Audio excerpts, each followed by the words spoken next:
Vigilantes? It is my pleasure to have with us Vlad from the Bitcoin Takeover Podcast. How are you doing, Vlad? Hi, I'm not Vladimir, I'm just Vlad. I've been hosting the Bitcoin Takeover Podcast for almost 6 years now. And I also recently released this magazine about privacy, which is open source, and you can download it for free from GitHub or the Bitcoin Takeover website, which is btctkvr.com. I suppose there's going to be some sort of QR code. I also have some hard copies. You can reach out to me if you want one. But I guess we're here to talk about some Bitcoin stuff. You, Raphael, by the way, Raphael is my favorite Ninja Turtle of them all. He's Thank the you. badass one, his pendant one.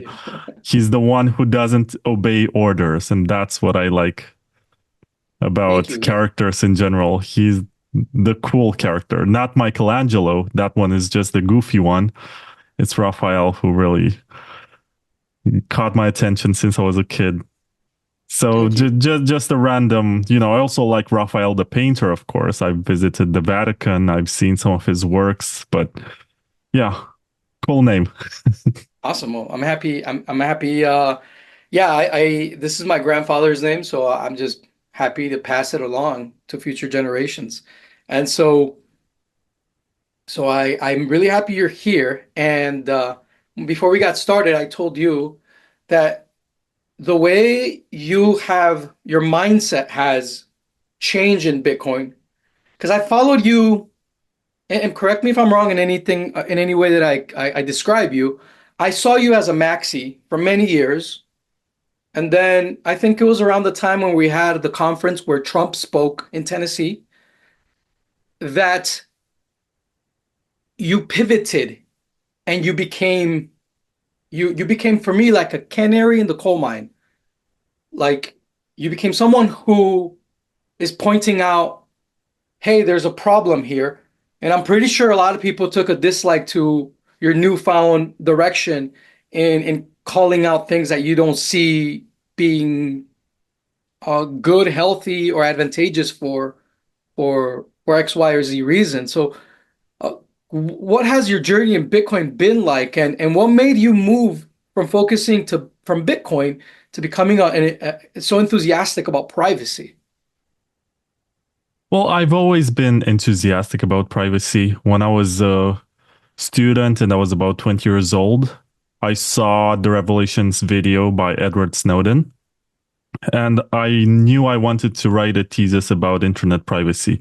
Unfortunately, I was in the political science department of my university.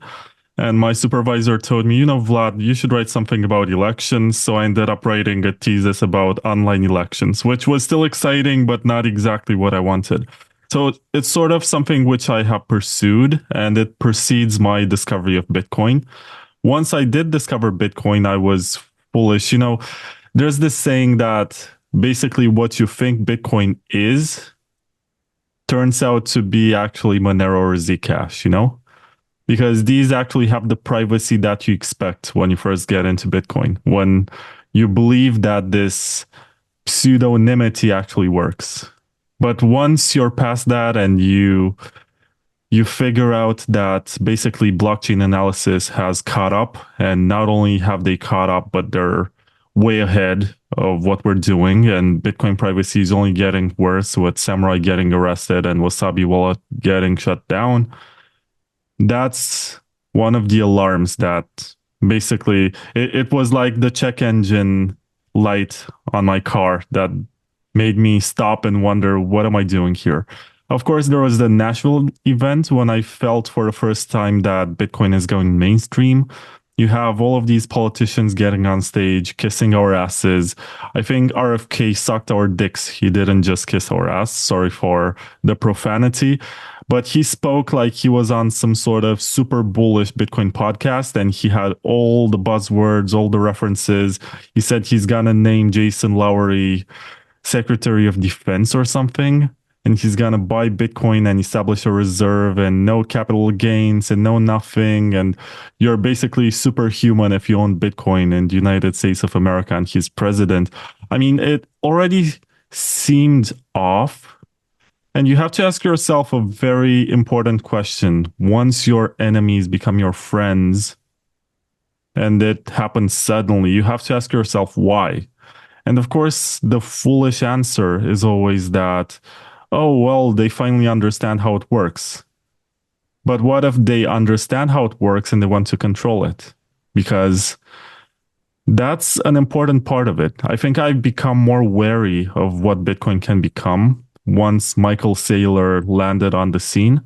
Right. And within 6 months, he was able to capture the entire energy. And basically, everyone who ever interviewed him or gave him attention was some sort of platform on which he stepped in the stairway to superstardom. And right now, he's like the voice of Bitcoin. And whatever he says is not necessarily the direction of the project, but something that everyone takes into consideration. And now that he owns like 2% with his company, 2% of the total supply of coins, it's even more concerning because he can effectively veto any proposal to improve Bitcoin. If it ever emerges and there's consensus for it, he can basically say, I'm going to sell and I'm going to tell my friends to sell, and you're going to end up with this useless project that at least has privacy, which you want. So I think from this point of view, there are some ships that have sailed, no pun intended,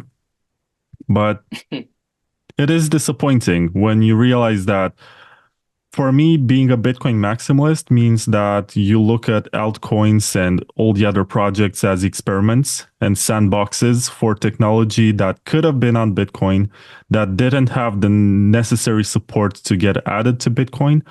And eventually, Bitcoin is going to pick the winning technology, the best one that's out there, the one that has both market demand and the technical prowess and has been battle tested. There's nothing about it that you can pinpoint and say this is not secure or this is going to add extra vulnerabilities to the system.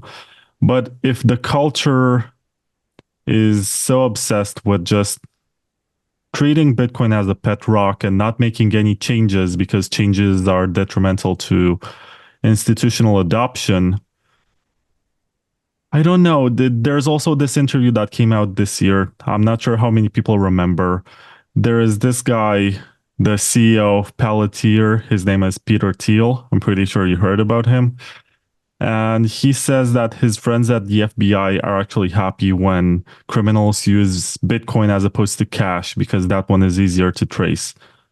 Yeah, And any goes on retard to, with a pencil and a paper can do blockchain analytics on BTC. I Like would not I've go done that far. blockchain There is analytics some on a bar from my phone for someone in the past with there is BTC. some deniability involved. So you can plausibly argue that it's not your address. And it cannot be proven until someone actually opens up your phone wallet or Right. computer wallet. But at the same time, there are so many registered on ramps and off ramps. And the fact that you don't know right now doesn't mean you cannot know in the future. So the information is out there on a public ledger that's permanent. The fact that you're not sure about who might be behind the transaction today does not mean that in the future it will not be known.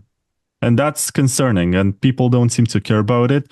What people seem to care about, and I found it very funny today, there was a tweet by Blockstream CEO Adam Back, and he said, maybe it's a good idea to do this soft fork to upgrade to post quantum signatures, but not because we're afraid of quantum computers, but because we want traders who are afraid of quantum computers breaking Bitcoin to stop having this negative sentiment. So in the end, it's not about providing more functionality for the users or improving the network itself. It's just about changing the perception about what Bitcoin is in a way that influences the price to go up. And it's silly, even Adam Back, he is the co-author of the confidential transactions paper. He is someone who is quoted in the Bitcoin white paper as the inventor of Hashcash. And he has been calling himself the creator of proof of work, even though it was created by two other Israeli scientists before. But my point is that this guy is right now an analyst for ETFs and MicroStrategy stocks, which is very disappointing to see. Like these cypherpunks, these OGs who are here, maybe not since day one, but were here since the early days are accepting to sell out in this way. And I was also disappointed when Nick Saba, one of the guys who influenced me early on when I was just dipping my toes into Bitcoin, I was reading his blog a lot, and I've learned a lot from him. And I remember he got on stage, I think it was in 2021 at one of the Bitcoin Magazine conferences, and he said basically he presented PayPal and Venmo and Apple Pay as scaling layers for Bitcoin. He basically said, in the future, you're going to have Bitcoin being transacted across these platforms for payments. And that's disappointing because when you think about it, it doesn't have the qualities of Bitcoin, first of all. It's just you're going to send Bitcoin on PayPal or Venmo or whatever with this trusted setup, with this custodian that is actually just moving numbers on a ledger. It's not the Bitcoin network itself that's being used. It's not a layer of Bitcoin. It's just companies that provide this functionality, which is not native to the network at a reasonable cost. And much more than this guy was writing about smart contracts and permissionless stuff and cypherpunk ideas. And it seemed like he capitulated. He gave up on trying, and he was just observing that we're entering this era where this is the future of Bitcoin. And at the time, I was disappointed, but I guess it took me another 3 years to actually say, I'm going to vote with my wallet. I'm not going to buy any more Bitcoin because I think it doesn't philosophically make me happy anymore. And I'm not sure what I'm supporting. My biggest concern is that if we don't do anything and we don't make the currency fungible and we don't make it more useful for people around the world, then we might just build our own prison. Because if it's limited in capacity and it doesn't add any new features that are requested by users. And I mean, even Covenant Softworks, which is another conversation to be had. They're not that contentious, but it seems like there's not consensus even to add something basic to allow developers to build more stuff on top of Bitcoin. I'm not talking about major changes like increasing the block size. And once again, that's another rabbit hole. So if Bitcoin remains like this, of course, private businesses are going to take advantage of the limitations and they're going to refer to it as this digital gold that you transfer on their balance sheet. It basically gets the worst qualities of gold and transfers them to something which is not physical and should not have these limitations because it's digital. I understand that gold is expensive to move around. Something that's digital should not be expensive to move around. There are technical means to make sure that you don't end up with that situation. But it seemed like too quickly we have given up on this idea of making it a parallel money system. And the Monero people and the Zcash people and the Zano people and Decred and all of these altcoins that have been around for a few years, they seem to be very focused, laser focused on this idea of building parallel markets. And I seem to be in line with this idea. And at this point, I'm in a situation where I don't mind exploring what other projects are doing, even if I get, put in the corner and pointed at because I'm different and I'm not pure enough or whatever. I sometimes ask myself, okay, if I mindlessly follow this line of thought, where is this going to lead us? Because obviously it's not what I expected. And I don't see it getting better. So I'm hedging my bets right now. Well, good for you. I mean, um it takes guts, to go against the crowd, especially in an environment where so much capital is involved. I've been to many Bitcoin conferences where people approach me with the same sentiment that you have and in private and their worry and everything that you mentioned. And I ask them, well, let's go what do you like to do? Talk about this on video. And they're like, no, no, no, I don't want anyone to know that the the um, the censorship that we saw in Bitcoin that led to what we understand as a civil war. Um, was the first time where I think in internet history where we saw this the censorship culture, the cancel culture really take root on the internet. I honestly think that that was the first place where we really saw that become very intensified. Um, so you said that th there have been proposals to BTC, but no one really cares to improve um, the blockchain utility. I noticed, for example, recently you interviewed Paul Storks, TruthCoin, and he's someone who has proposed things that are reasonable, and yet he's met with nothing but walls everywhere he turns. My question is, who actually controls the Bitcoin, the BTC repo? Who are really the guys behind it?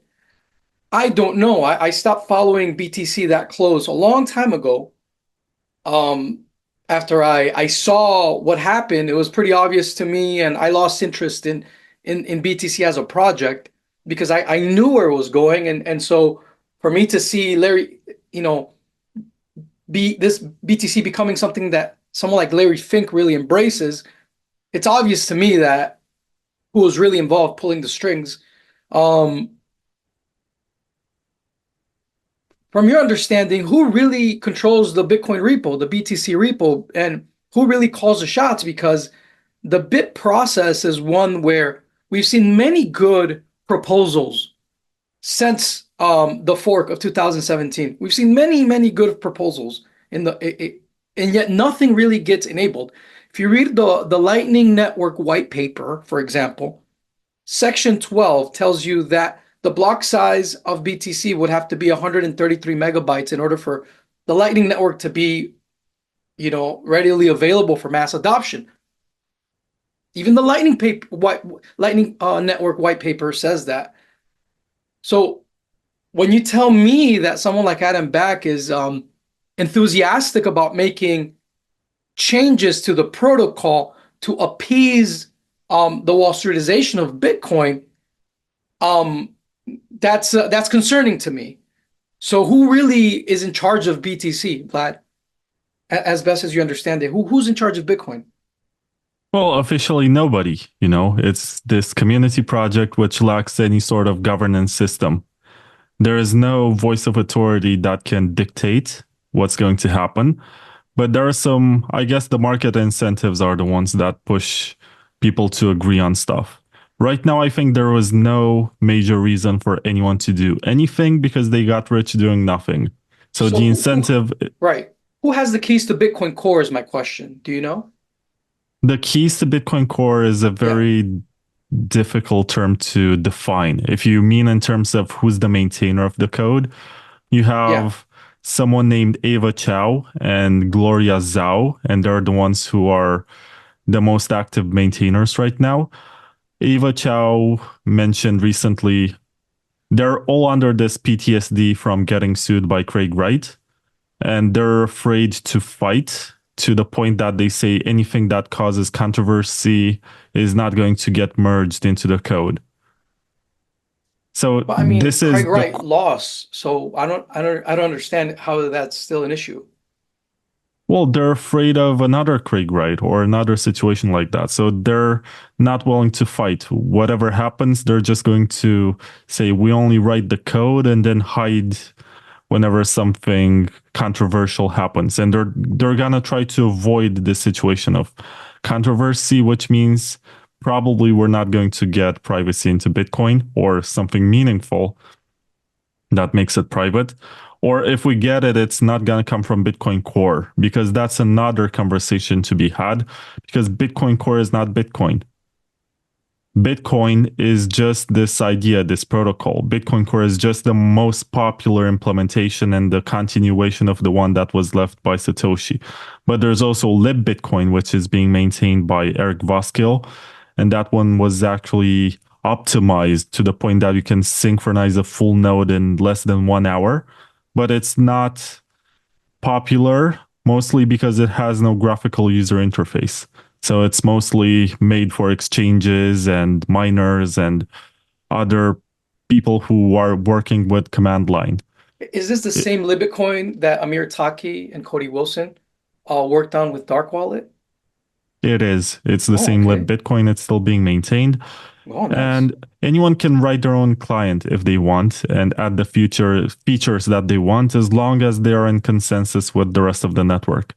Something that Paul Storz, whom you mentioned, has tried to do was to bypass the core bureaucracy because there's an entire process which even states. So at one point, he hired Luke Dash Jr. because he was the maintainer of the BIP repository or something. So he hired him just to formalize the proposal to make it look good for it to get discussed, because in the shape and form that he wrote it, it was just not good enough to be discussed. So he hired this guy just to formalize it to go through the whole bureaucratic process. And it's a bit absurd because if you get to this point where you need your ideas to be formulated in a certain way, and it's not about the merit of the idea, but about the shape in which it's being presented, it's a bit absurd. But what Paul is trying to do is to bypass the whole process by going directly to the miners, because a majority of miners can activate or deactivate soft forks, ex- except that they're afraid to do it. Why are It's they afraid to do that? It's a game of chicken. They're afraid that they're gonna be stigmatized, and individual miners like you and me who have a couple of machines, they're gonna migrate to another mining pool. And I think Bitmain is partly responsible for this because they were the ones that promoted the ASIC boost back in 2016, 2017. And they were punished by the market. At one point, they owned more than 50% of the hash rate. And it's dynamic. This is something that's beautiful about proof of work. It's that over time it changes. The dynamics are different. The countries that are in control seem to change. It's not something stagnant or something which incentivizes no changes to be made. It just follows the most efficient electricity. And I think this is really beautiful about it. If you look at proof of stake systems, you always find the same entities that are staking because they have nothing to lose and their costs to stake are minimal. So they're going to be staking for a long time and they're going to be collecting the highest rewards. In proof of work, it's very dynamic. You are either one of the most efficient miners around, or else you're going to be driven out of business and someone's going to take your place.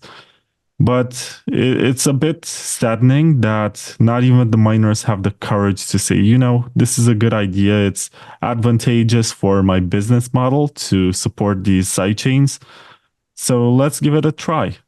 Let's see what happens. But once again, the fact that nobody's getting punished by the market in the sense that the price doesn't collapse due to lack of innovation is something which disincentivizes any improvement. Like Mm. nobody's talking seriously about anything to improve Bitcoin for the simpler reason that the price is going up. And for as long as the price is going up, they're like, yeah, this is fine. Do you We, think that we that's can all think part of about the this same? later. I'm sorry. I'm sorry. We were saying? They say this is fine. We can talk about improving Bitcoin later. For now, we just watch the number go up. Fair enough. So this Wall Streetization of Bitcoin and do you think then that Bitcoin was hijacked, as Roger Ver says? Do you think there was a hijacking of Bitcoin, looking back in hindsight and seeing what's happening, what has happened? I don't agree 100% with everything that Roger says, but with this point of view, I very much agree because he comes from this crowd of people who got into Bitcoin and wanted it to become a mean of payment, a currency that's alternative to the US dollar, to put it directly. And it turned out to right now, if you follow the narrative, they're going to say, no, you should pay your taxes. You should save in Bitcoin, spend in US dollars, use your credit card. This was Jimmy's song back in 2017 saying, you should use your credit card because at least you earn some points and just save in Bitcoin. In hindsight, once again, he was right because the price of Bitcoin went up. But philosophically and practically, he sort of increased the demand for the US dollar and decreased the demand for BTC as a currency. And it's disappointing that we got to this point where I guess these OGs were really hoping that they're going to replace the dollar. We didn't end up with that. Instead, we actually got dollars on the blockchain with stable coins, which sound very cypherpunk and Trojan horsey until you figure out that they're actually increasing the acceptance and the velocity of the US dollar. And you're getting the dollar being used in countries that usually don't have much access to it. And what it serves as is basically an instrument to export to the US inflation. And you're Okay, so gonna, pretty much what you've described throughout this whole conversation is, and excuse the analogy if it doesn't jive with you, let me know. But the way I see it is like you're describing that Bitcoin, that we're in this gulag, the cyber gulag worldwide, and Bitcoin is no longer a way out of the gulag. It's just a way to, as a prisoner of the gulag, to make friends with the guardians of the gulag and to live a better life within the gulag. And it seems to me like you're telling me that the only real alternative right now is to, like a mouse, grab your cheese and hide to survive within the gulag by using privacy. Overall, we haven't left the gulag. That's pretty much the imagery I'm getting. I think it's a bit harsh that you call it a gulag. I come from Eastern Europe. We have a different experience with the term, but Yeah, that's what I'm saying. And pardon me if the analogy is not the best. Just trying to convey a point.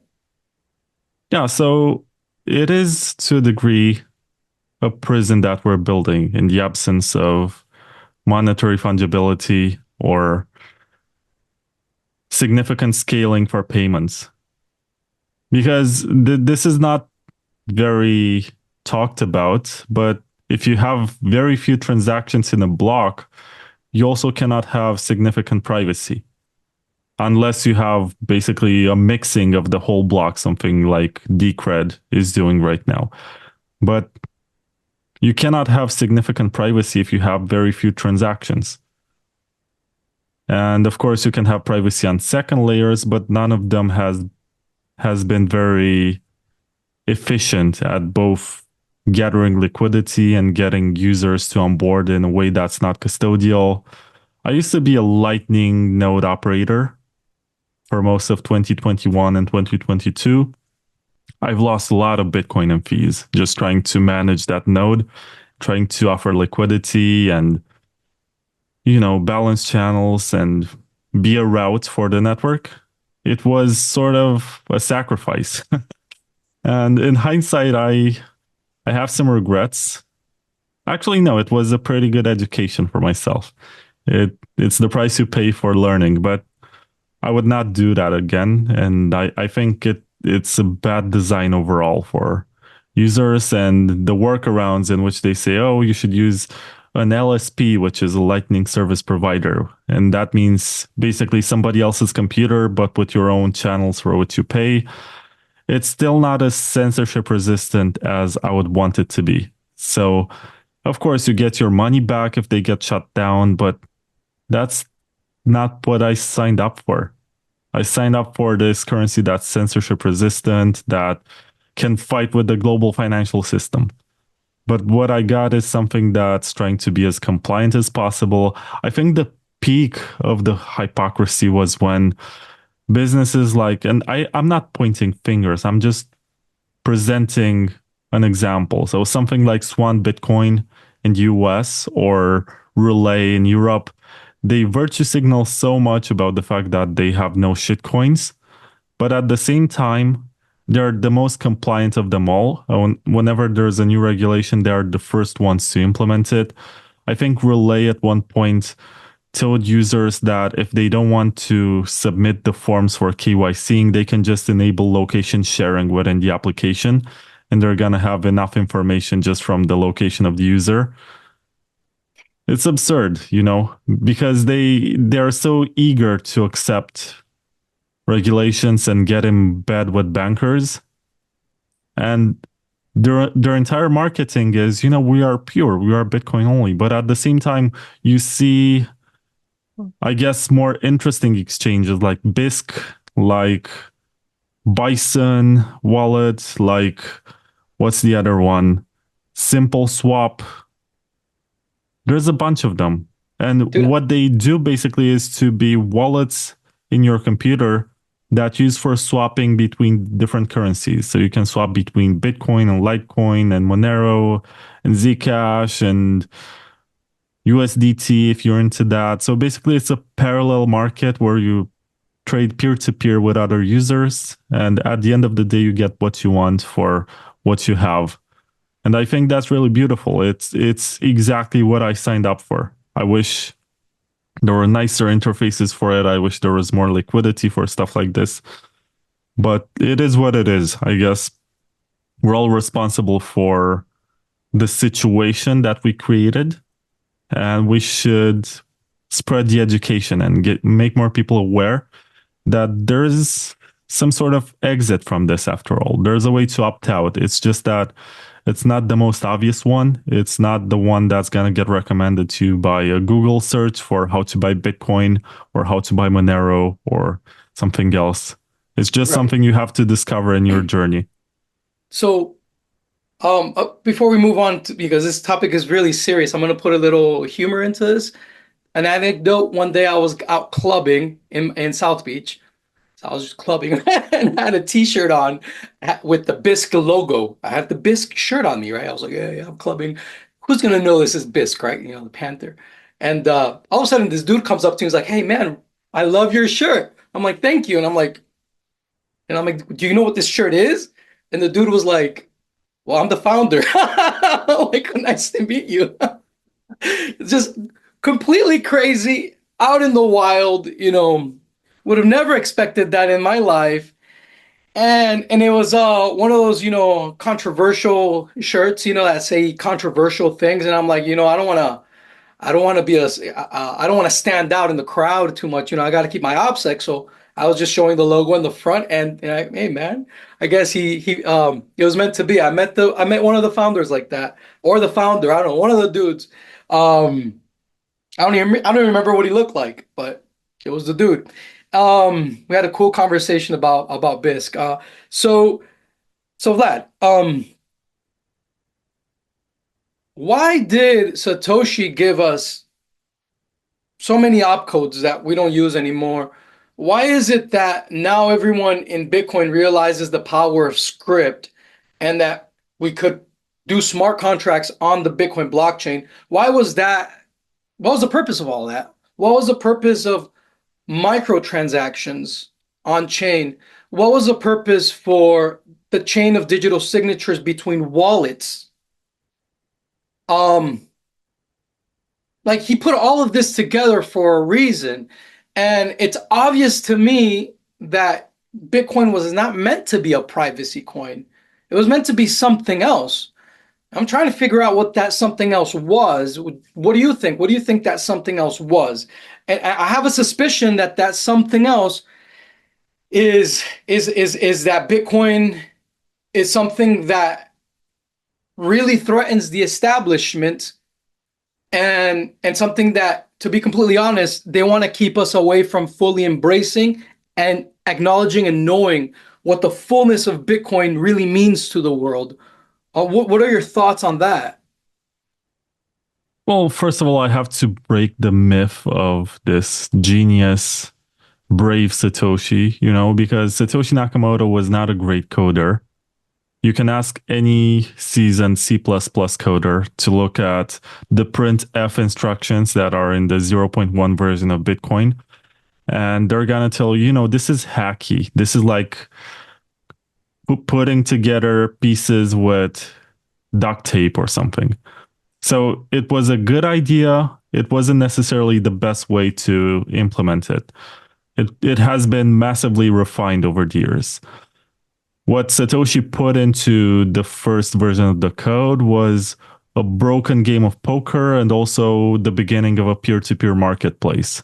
So he didn't just envision the currency itself, but he was also thinking of ways for it to be used in gambling and also in a marketplace. Of course, these use cases ended up being developed outside of the software client, and the code has been massively refined. But we must also remember that Satoshi Nakamoto left around the time when WikiLeaks started accepting Bitcoin donations. And his message, and I'm paraphrasing, I don't remember the exact quote and I don't want to stop just to search for it, but he said something along the lines of, "We have kicked the hornet's nest and they are coming for us," something Yeah, he like got this. spooked. Yeah, he got spooked. He definitely got So spooked. And he yeah, wasn't a freedom fighter. He yeah, he wasn't. wasn't, he didn't have the mentality of someone who said, fuck you, mainstream financial system. Let's support WikiLeaks. Let's do this. We have the means for it. He still felt like the project was too young for it to fight this sort of battle. And he disappeared after this. I think he was an objectivist, not like an anarcho-capitalist. Do you understand what I'm saying? When the objectivist gives you that plausible deniability of like, I'm working within government, but you know what I mean? But if this happens, I have plausible deniability. That's how I read him myself. I agree with you. At the same time, there are some very wacky responses from him. For example, there's a forum post where people ask him, "So, what can we use Bitcoin for?" And he gives a response along the lines of, "Oh, so if you want to buy porn online and you don't want your wife to see what's on your credit card bill, you can use Bitcoin for it." Like, it's almost like he wasn't sure if there's any market fit for this. He just knew that he discovered something. It's just that he was projecting on use cases. And I he also think had to Silk cover his Road ass was a too. massive game changer. The Silk Road was the moment when a lot of people had that eureka moment because it finally had a clear purpose, which was to buy stuff on a parallel, unregulated market on the internet. And that was sort of a moment when it proved that it's useful. Is it still useful today? In very different ways, because people say, "Oh, we need the world's best store of value." And the question is, why is this a better store of value than any other collectible out there? And they're going to say, "Well, it's secured by this proof of work network and it's provably scarce and you can see every transaction that's happening." I don't see this. Dogecoin is so beautiful from this point of view because Dogecoin can effectively make fun of every claim out there. Because for everything that you say that Bitcoin can do, Dogecoin can do it also. Dogecoin is also scarce. Dogecoin is actually, it has this tail emission program, which is diminishing over time, but it's provably scarce. Scarce doesn't necessarily mean limited in supply. But if you want to go there and say limited in supply, maybe that Dogecoin is also limited in supply because at one point the script miners, which are securing Litecoin, also they will stop mining it. So that's gonna be the moment when there is no more Dogecoin to be mined. But it's sort of ridiculous and funny when you see that Dogecoin since inception has outperformed Bitcoin. So you can argue it's a better store of value. And it also has cheaper and much faster transactions if you want to use the base layer for that. And you can also build some stuff on it. I think Litecoin is a better example because it's been around for 13 years now and it's been trashed. And a lot of Bitcoin maximalists have been making fun of it and have been calling it redundant. But what it did was to implement two ideas that were proposed for Bitcoin and put them together in one project. It's called the Mimblewimble extension block. Mimblewimble is this privacy protocol that is also scalable. And It's basically a very efficient rewrite of the Bitcoin code base, which has data compression over time. So blockchains usually get bloated the more transactions you make. Mimblewimble has this way of only storing the first and the last transaction, and everything else gets pruned from the blockchain, which means over time, even if you keep transacting, it's gonna end up being the same size. And that's really beautiful. And the extension block is basically a way to scale a system. It's sort of a side chain that's secured by the same miners. And it's a parallel blockchain that's being mined by the miners. Miners collect fees from it. It can be used as a scaling layer. And what Litecoin did was combine the two technologies to have a scaling layer that also adds privacy. And it's called MWeb. I don't see any reason for it to not get proposed for Bitcoin, other than the fact that Bitcoin has taken a different path. Dude, it And blows my mind that you said that the main reason why nothing actually is done in Bitcoin, if not the main reason, one of the biggest reasons is fear of the Craig Wright effect, that they might be liable for something in Bitcoin in changing the protocol in some way, shape, or form. Wow, that's intense.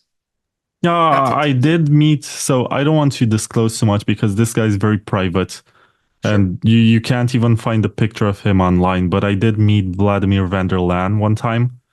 It was by complete accident. We happened to be at the same event. And he has basically taken over as maintainer after Gavin Andreessen left. And he was very stressed at the time because of Craig Wright. He was losing sleep. I think right now he's transgender because of that. It caused Holy him some sort shit. of serious, you know, mental health problems. Wow. And right now he identifies as a she. And Wow. I don't think he works on Bitcoin as much. He has passed the admin keys to the repository. It's just that Who has the admin keys now?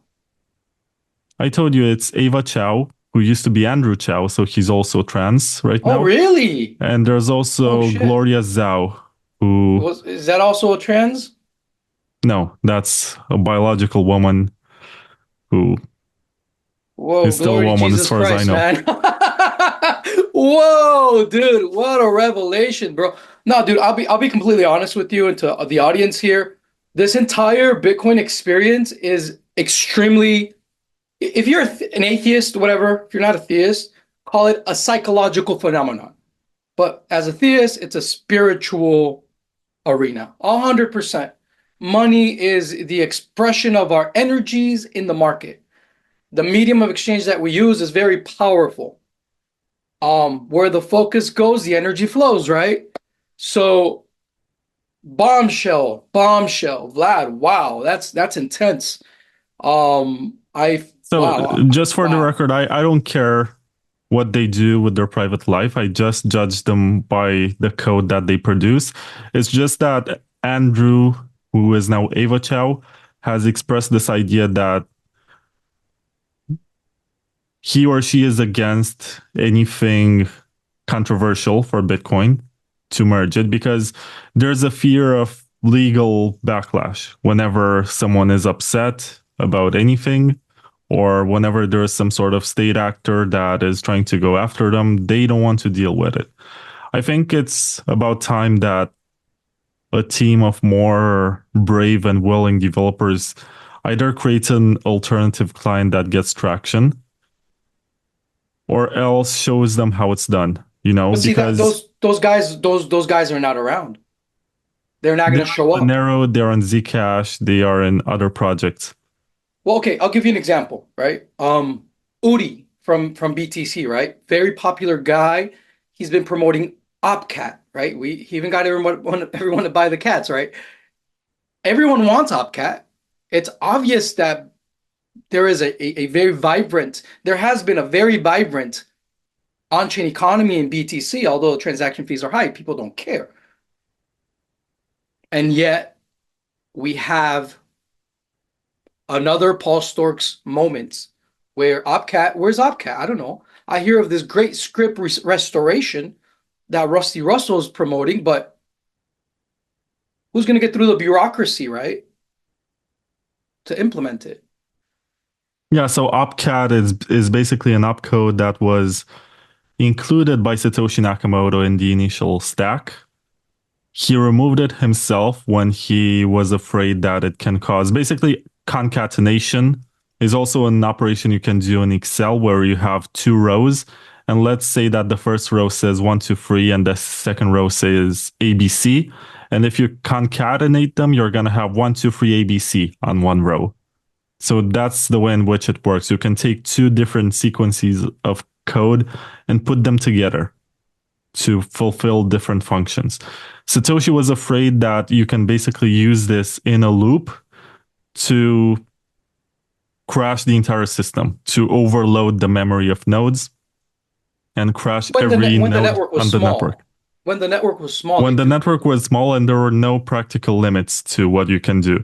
Yes. Today, thanks to the integration of Taproot, there is actually a defined limit of what these scripts can do and how large they can be.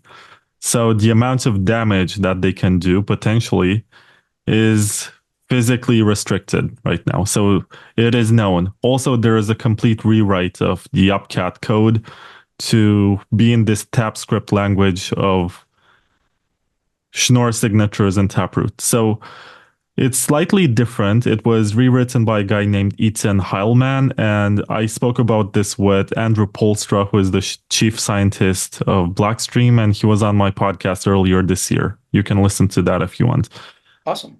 Not everyone is for opcat, and I think it's a bit ridiculous because the concern is that you don't know what can get built with it. And they're like, you can build anything. So if you can build anything, you can also build something destructive. And then there's the other argument of it. Okay, maybe that if you think or you know that you can build something evil, you can build that on Bitcoin Cash, BCH, which already has opcat. And you can crash that system and prove to everyone that you're such a hero of Bitcoin that you crashed BCH and you also collected a bounty for it because there's money to be made. It's just that nobody knows exactly what they're talking about. And And they're talking about insofar as what do you mean? because they're concerned trolling, they're saying, yes, it's theoretically possible for you to create something very bad with opcat. And then you ask them, oh, okay, what? And they say, we don't know. But maybe somebody in the future will figure this out. So I guess you can deduct how ridiculous this can be sometimes Yeah, because but you can orphan transactions, you can orphan blocks, you know. See, that's the thing, man, is that BTC by removing the chain of digital signatures onto an extended block limited itself in having internal accountability where otherwise we would have had when if you would have embraced Bitcoin as a transparent truth ledger and not as a pseudo privacy coin. But sorry, maybe that's a conversation for some other time. Um, but I agree with you. It's but concern there's more to trolling. the story because a bunch of scientists from Starkware and also Andrew Polstra from Blockstream. And I had this on my podcast also. I think it's season 15, episode 66. They came up with this collider script idea, which is basically a very expensive way to do the same function as opcat, but using the existing tap script.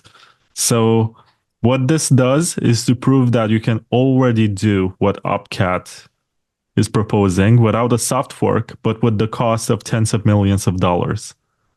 Oh, So just tens basically of millions of only dollars? only the rich people can use this right now. They figured out how to use it.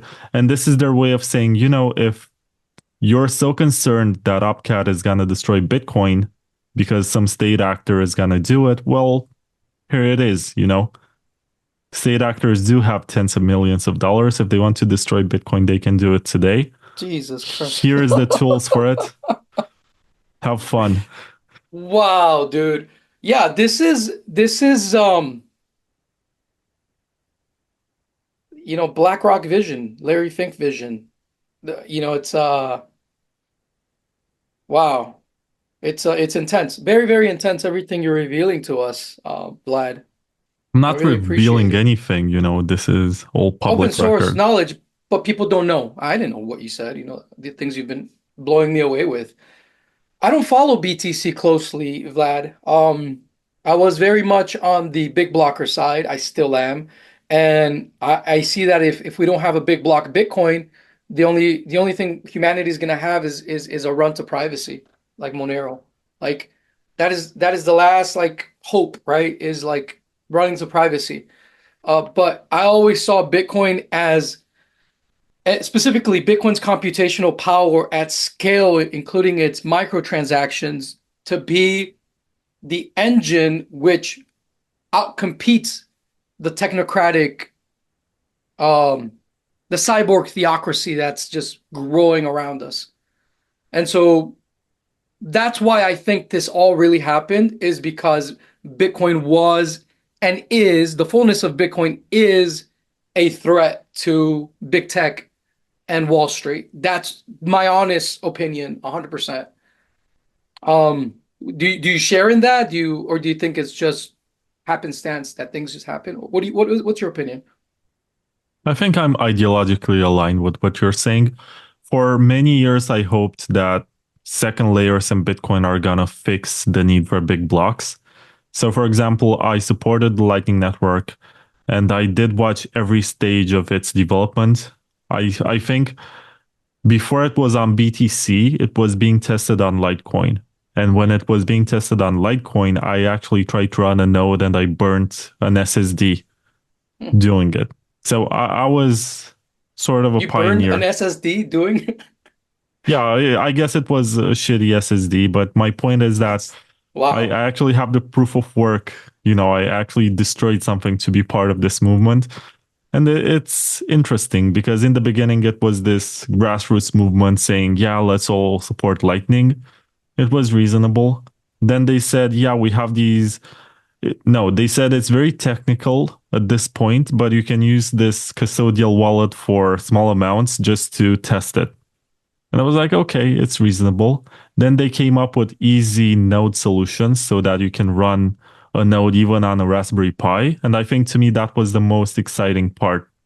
I was a member of multiple Telegram groups where the sole purpose was opening channels with each other and Yeah. providing liquidity and having basically these rings of users who are opening channels with each other and were connected to various hubs. And I think that was the most interesting part of my Lightning journey because within 1 year, they started saying, and it was sort of obvious, they started saying you should not do this on Raspberry Pi because it's not reliable hardware and you're slowing down the network and you should use professional server gears, which you cannot afford, by the way. So why don't you use an LSP, which is a Lightning service provider? And that's sort of when I started losing enthusiasm. Even though LSPs are more reliable, you have fewer failed payments as compared to your hacky home node on Raspberry Pi. And after that, they said, maybe that Lightning is not for microtransactions and payment channels between users. Maybe it's B2B, which means business to business. And it's Hmm. supposed to remain this way. And you can stay on this custodial wallet, which, by the way, now has more privacy because of Chaumy and eCash, which we created and we added. And there's also this Fediment, which is a federation that basically is trying to reinvent banking, if you ask me. It is. It's always it was that was it, man. Oh man, it hurts. It hurts so much to hear you talk about this because I was one of the guys on the front line saying, "Guys, no, don't go there." Like it's just that's not the way. Like I was on the other side. So, um, and now, you know what's funny? Now everyone's like, people are literally like boasting, like, yeah, Bitcoin's gonna be a financial instrument, and you're gonna be using banks, and using the paper version of Bitcoin from now on. And I always saw Lightning as a simulation Bitcoin because for me, actual Bitcoin transaction is extending the ledger.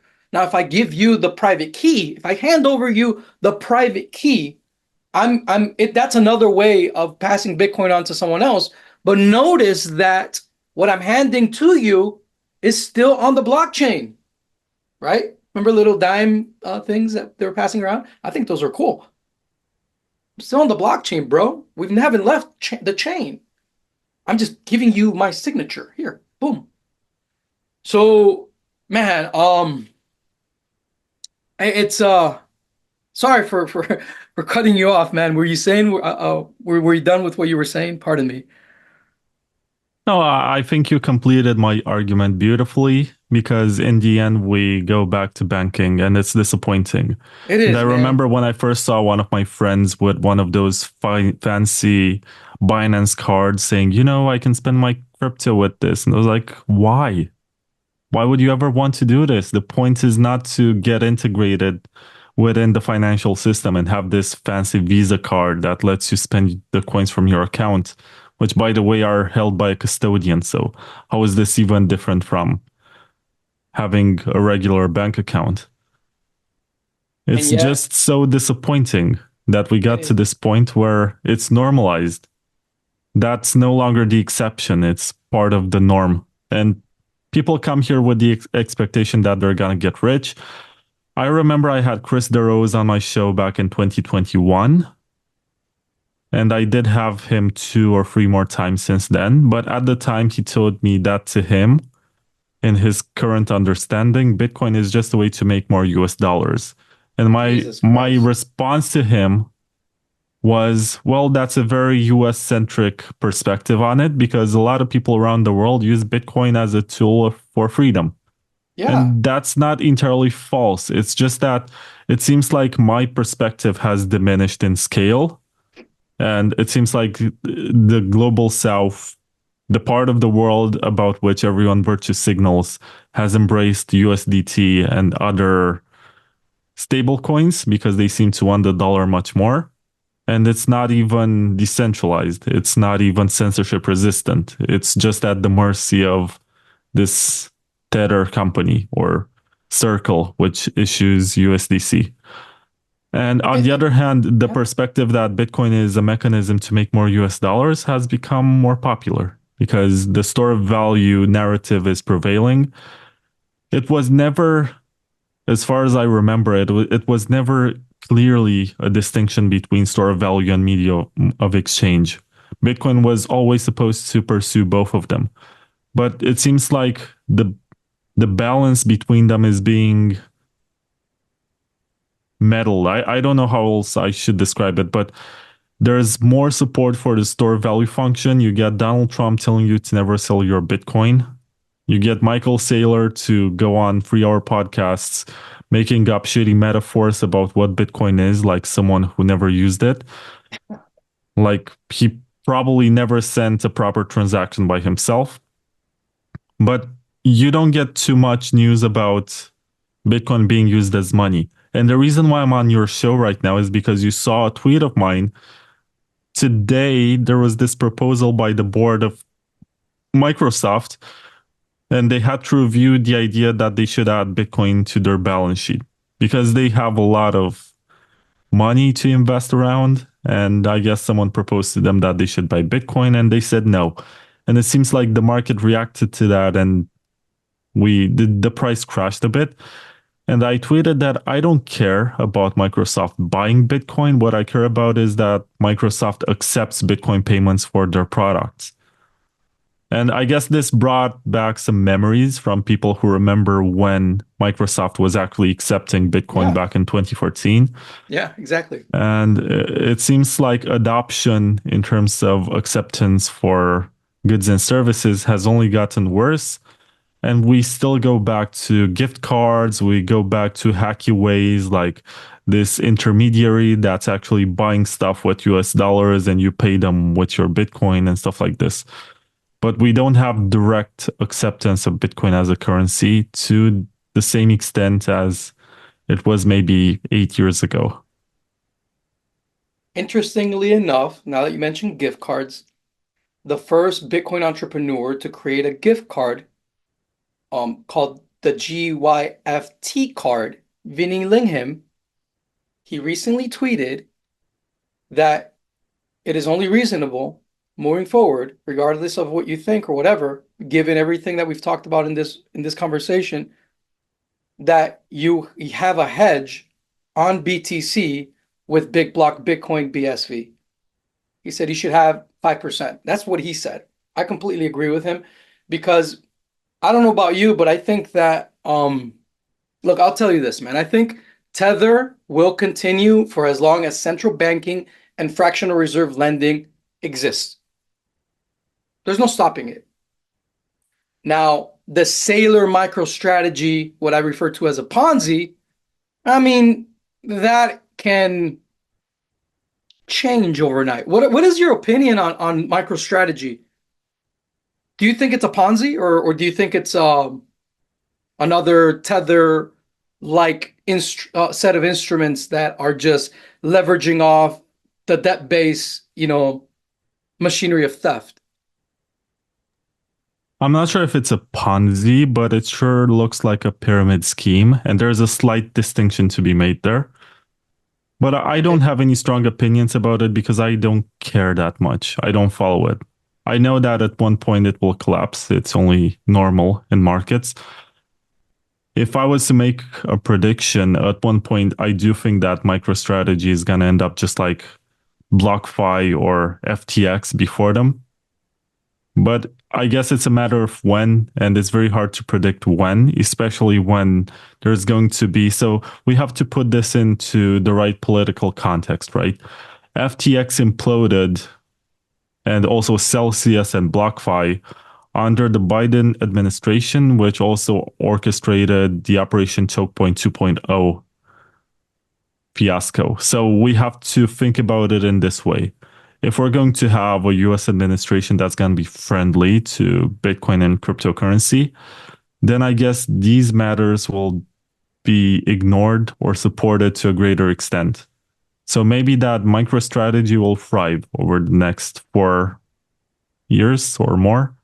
It's just that you can't really borrow money indefinitely against the assets that you have and then buy more assets. At one point, you're going to have to take the loss and sell some. At one point, you're going to run out of people to lend you money or companies or whatever. And you have to ask yourself what's going to happen then. I don't Yeah. know. Maybe it sounds like a Ponzi. Maybe it is a Ponzi. I'm not an expert in this. I don't own any MicroStrategy stock.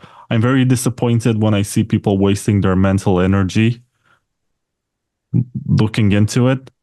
And it's funny because MicroStrategy is like this instrument that's being used by Puritan Bitcoiners to avoid what they call shitcoining, right? Because they would rather buy a stock than buy another form of free market money. And it's silly. Right now, the way I see it, it's not even money system to me. It's like Linux. I see Bitcoin as maybe Arch Linux, and then there is something else like Monero, which is like Debian Linux or whatever, and Red Hat Linux. It's basically forks that fulfill different purposes. It's something that you can put together in your own toolbox so that you have a tool for every task that you're trying to accomplish. If you want to have cheap transactions, maybe you should have some Litecoin. If you want to have private transactions, have some Monero and Zcash. If you want to do private tokens, there is Zano and there is Beam, which is a Mimblewimble protocol. And I guess there's also gonna be the sidechain for Monero that's called Tari. So there are options for you. If you want to do smart contracts in a public ledger situation, maybe you should look into Ethereum or Solana, depending on your threat model and how permanent you want your transactions to be. But my point is that it's silly to assume that buying stocks is somehow more morally superior. I'm not sure if superior has a term of comparison. So it is more morally acceptable than to buy another form of free market money, which is based somewhat remotely on the Bitcoin code base. may underperform Bitcoin in terms of USD price, but is useful in another way that is meaningful to a lot of people around the world. I mean, it's a very ivory tower situation. And if you have extra money to invest in stocks alongside your Bitcoin, it just means that your pompous statements about being 100% into Bitcoin are false, and you actually have a lot of fiat money. Yeah, I mean I think we're beyond the age of like ideological driven investing in crypto because um, crypto and Bitcoin have become a an arena of psyop after psyop where really what matters is making more fiat, right? Unfortunately, that's what has become, and I think you described that very well. However, um, that doesn't mean that things cannot change as long as there is a profit-driven, viral use case. And I think there are a lot of people right now working on these profit-driven use cases that are because what brought us to where we're at in crypto was the everything that we everything that made it wasn't the enthusiasm that BlackRock was going to have an ETF. That was not the talk of the town. It was not the enthusiasm of we're going to just have this a perpetual meme coin casino. No, the enthusiasm has been to be able to create so that people can use a blockchain frictionlessly, permissionlessly, in the most efficient, fastest, and most interoperable way possible with the most security possible. That dream is still alive, and people are working for that, are working towards fulfilling that.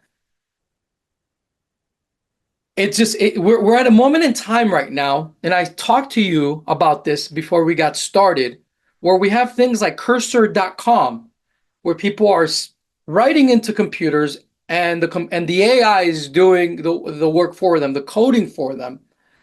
Where now any person watching this can become a developer. And when we see this surge of on-chain economies where blockchains are now finally being used as networks that have where you can arbitrage assets within the blockchain infrastructure itself, you divorce yourself from fiat, you divorce yourself from whatever Powell thinks in the market in the Federal Reserve, and you focus on the dynamic happening within the blockchain itself. And we find ourselves that when you marry the ability for anyone now to really be a dev and to deploy things on chain, open source, and interoperably, that you can have an environment that takes care of itself, that satiates itself. So I think we're about to have an explosion and an acceleration of on-chain development, unlike anything we've ever seen across the most profit-driven blockchains that exist right now. What are your thoughts on this?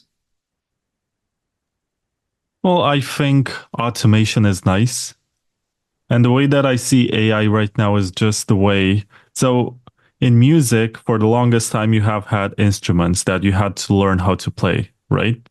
And then in the 1970s and 1980s, you had the synthesizer that was able, with the press of a key, to do something that previously required the work of actually learning how to play an instrument and learning how to record it in a way that makes a certain sound. And then you had this basic keyboard that only required you to program it and press a key. And then you could make music that sounded pretty incredible for the amount of skill that was required. And the way in which I see coding right now with these AI tools is pretty much the same. It's just that what you can actually do is limited by the amount of data that goes into these models. So they cannot be creative in and of themselves. You have to be very creative yourself but at the same time, you can only use existing libraries. So you are limited by something that exists. If you're trying to build something that is not out there yet, maybe it will not have the most elegant design possible, and it's going to have some quirks. But then again, this is also how Bitcoin was created. It just took the idea of combining some existing elements like proof of work, blockchains, and signatures, and all of these concepts, Merkle trees, they have existed for a long time with double key cryptography or asymmetric cryptography. It was all out there. It's just that it took the work of someone who needed to fulfill a particular use case and used lots of elements that were stitched together for this purpose. I think we're going to enter a renaissance where people with much greater ease are going to think of ways to solve problems in their lives and discover ways which are not necessarily the best, but get them to that point. And maybe after this iteration phase, there's going to be a refinement phase that's going to follow it so that we get the best version of it that can ever exist. But once again, I think that laziness, I do think so. I see this in art, I see this in video games. I guess I'm not sure if you're much of a video gamer, but back in the 90s, you had all of these incredible 3D games that were optimized to run on your 486 computer, with no dedicated graphics card. And they were made for multiple systems, but at the same time, they made sure that they're available on the most platforms. Nowadays, we have very powerful hardware that grew exponentially and actually followed Moore's law, but the software is increasingly buggy. If you look at Windows 11 or something, you're going to see that it's pretty terrible. It works slowly. It doesn't really have the efficiency or the functions that you used to find in XP or 7 or something. And it makes you wonder, how the hell did we go backwards? Because software is supposed to become more efficient. But instead, since the hardware is becoming so much more powerful, they're becoming lazy in development, and they're just enabling software to become bloated with lots of useless instructions just because the hardware can process that without any lag. But I do think about this a lot because when people had limitations about the ways in which they could approach stuff, they were more creative and they could find workarounds.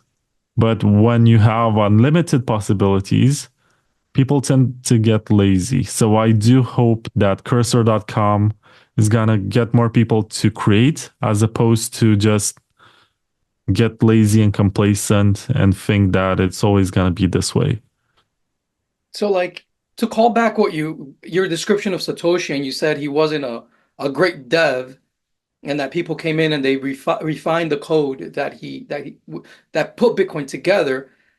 I agree with you, and I would say that that gives anyone using Cursor hope, like you stated.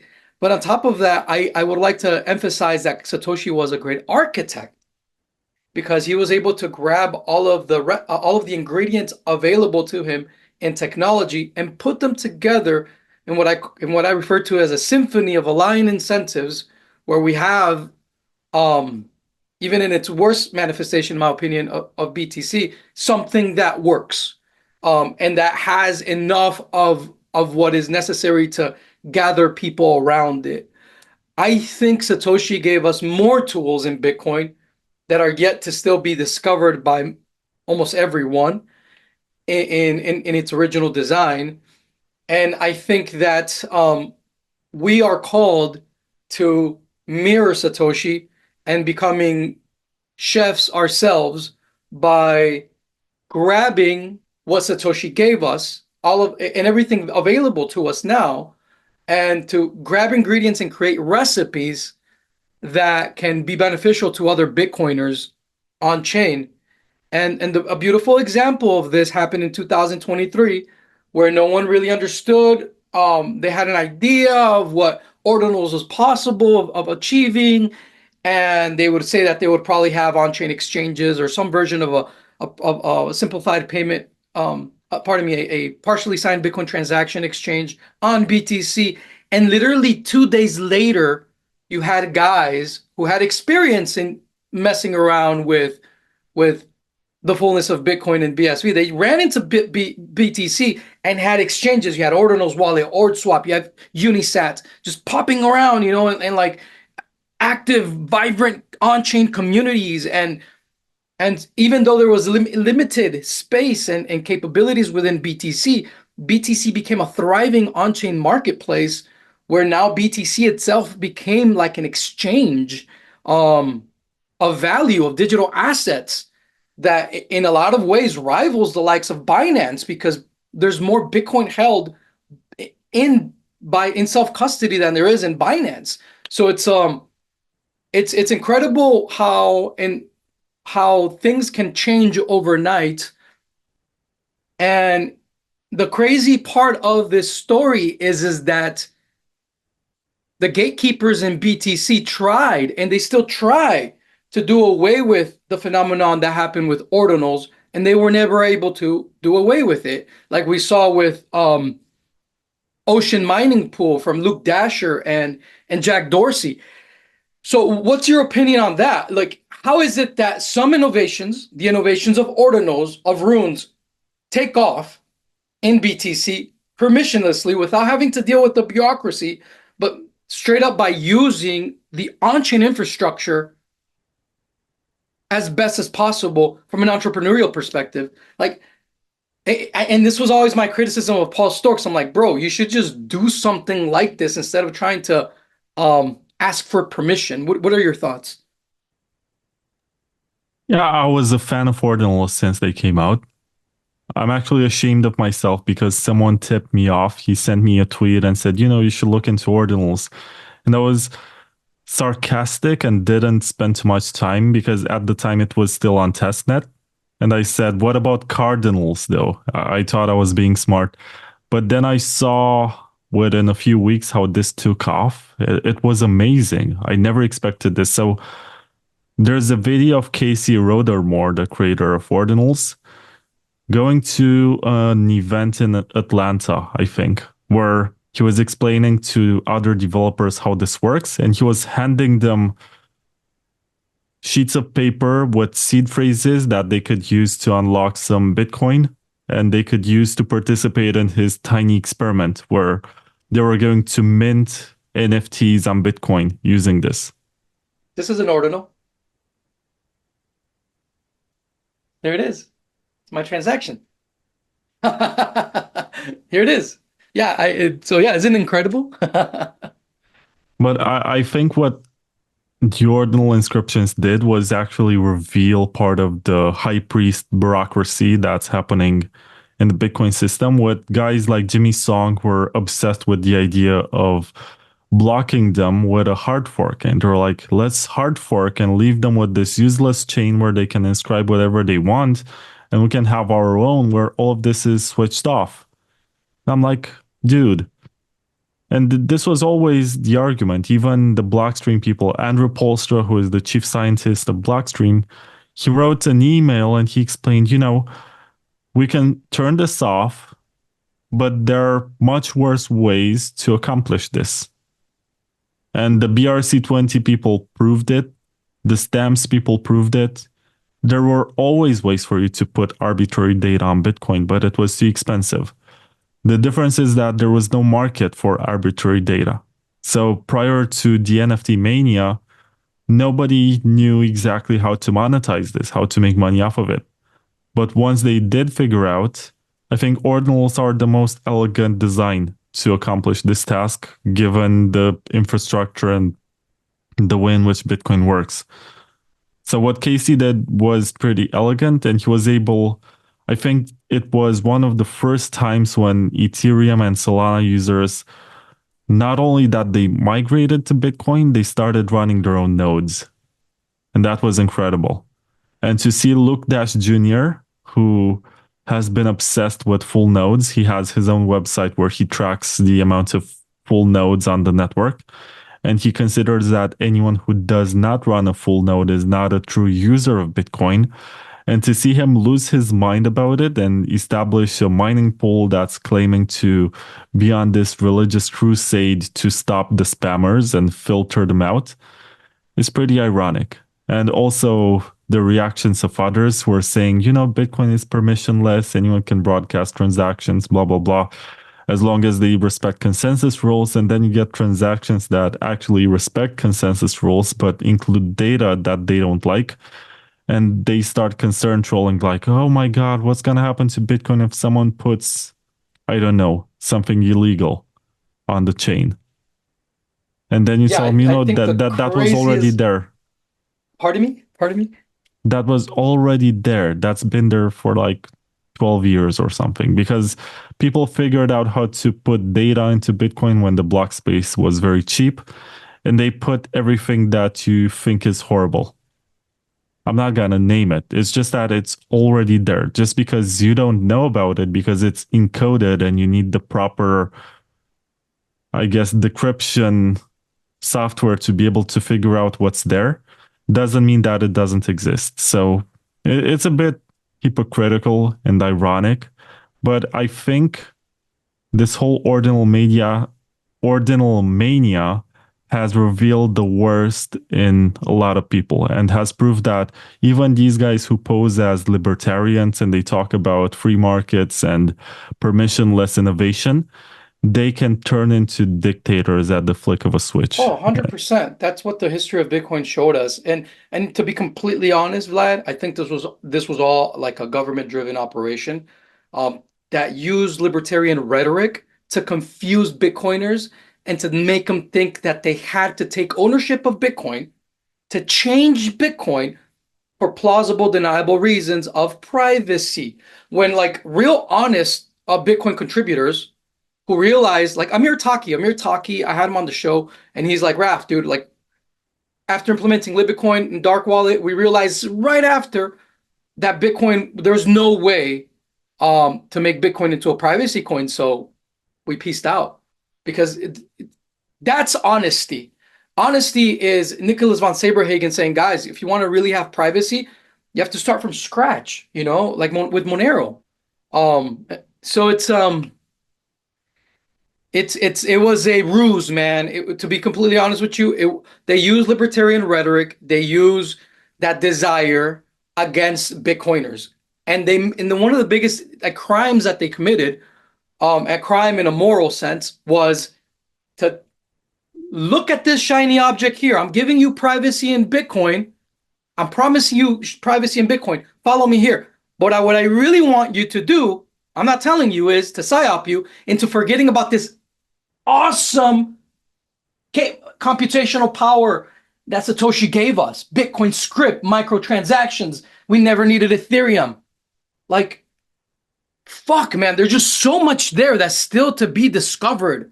Like, I'm telling you something, Vlad, man, like, the more I study Bitcoin and the fullness of what Satoshi gave me, the more I fall in love with Bitcoin, dude. Like, he gave us, like, the most fucking incredible spaceship.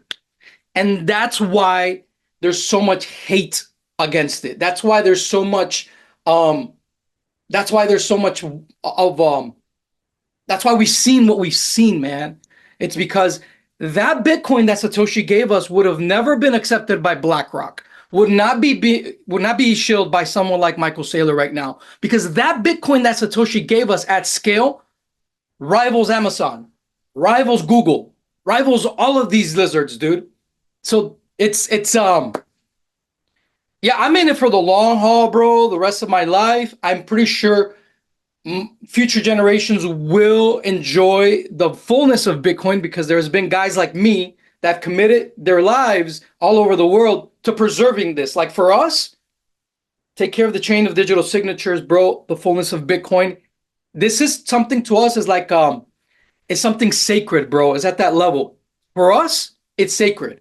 It's sacred to preserve the fullness of Bitcoin, and we may not enjoy it, but we know that this is what changes the world completely, totally. Because now a nano transaction wrapped in proof of work can contain data like that lives on chain. SHA-256. So for us, Bitcoin is a supercomputer. Bitcoin is the new internet. Bitcoin is the solution to IPv6. Bitcoin is like is incredible, dude. So in looking back, bro, like there would have never. It would be naive to think that Bitcoin was ever going to be accepted by Wall Street and big tech. Like the Bitcoin that is accepted by Wall Street and big tech is the BTC we have. It's the one that they can just print fiat and give the illusion of success and for people to follow blindly because they can. Humanity is easy to psyop, and this is one thing that the manipulators know very well is that humanity is very easy to psyop because they've been conditioning humanity for millennia. Just look at Steve Mnuchin, the Treasury Secretary of the United States. Look at his how much he's been an executive producer for almost half of the movies produced by Hollywood in the past decade or two. Like these people are masterminds of control. So don't think that something so precious like Bitcoin was not looked at with a magnifying glass and they understood that Bitcoin you can't destroy, but you can psyop people away from the fullness of it. And you can give people something that is the semblance of Bitcoin that you can control, you can manipulate. And you can just put the carrot in front of them, a fiat, for them to follow it and completely disregard the fact that Satoshi gave us, to be completely honest, Vlad, I'm being very open with you, gave us the answer to general artificial intelligence through proof of work. And I mean, I can talk about that for days, but he literally gave us the answer because proof of work, when you extend it beyond just financial transactions, like Saylor says, you wrap energy around financial transactions, and when you extend that in Bitcoin's fullness to data, financial data itself is protected, and the proof of work between the data contained within Bitcoin and the information that reaches to us when it's accompanied by proof of work, it reaches the physical level, meaning that it is a lot harder to manipulate us because AI is nothing more than machines ordered to create more noise. So with a Bitcoin-centered internet, a Bitcoin wrapped in proof of work, an internet wrapped in Bitcoin proof of work is an internet where humanity is is a lot harder to psyop. You can still try to psyop, but it's not as easy, dude. And so this is why Silicon Valley loves proof of stake, because they can still remain in power, right? In Solana, in Ethereum, a centralized group of actors, the biggest stakers get preference and they accumulate the majority of the coin of the network's energy to the point that we have a worse situation than Occupy Wall Street because I no longer have Enron to go protest. I have an Ethereum blockchain that is in the literal ether. I can't go protest. So Bitcoin, BTC, Bitcoin, to me, it was a huge psyop. And everything that accompanied because of this, because we were told as Bitcoiners, bro, they said, if you want smart contracts, you can't do it on Bitcoin. Go do it on Ethereum. And we're like, no, we want to do it on Bitcoin. Go do it on Ethereum. It's also proof of work. And what did they do later on? They rugged Ethereum twice. They rugged Ethereum with Ethereum Classic, and they rugged Ethereum with proof of work. So they rugged people that wanted to create something substantial with proof of work twice. Within Ethereum, once within Bitcoin, the big rug. But the cool thing, Vlad, is that there's hope, bro. Because if there wasn't hope, I wouldn't be talking to you. I would be, a lot of my friends that went through all of this, they became privacy maximalists and they're hidden. Because in their mind, there is no hope. It's a fucking, we're going down the fucking barrel of a nightmare cyborg theocracy. There's no turning back. But for big blockers like me, bro, there's still fucking hope. There's still hope because we know that we can flip. We have within us, bro. Look what we did in Ordinals, bro. We went into Ordinals, into BTC, and we took over. Did we fucking not? We did. And no one can deny that. A bunch of BSV renegade rebels went into fucking BTC and took over. Where at times we were over 80% of the fucking transactions on the entire network.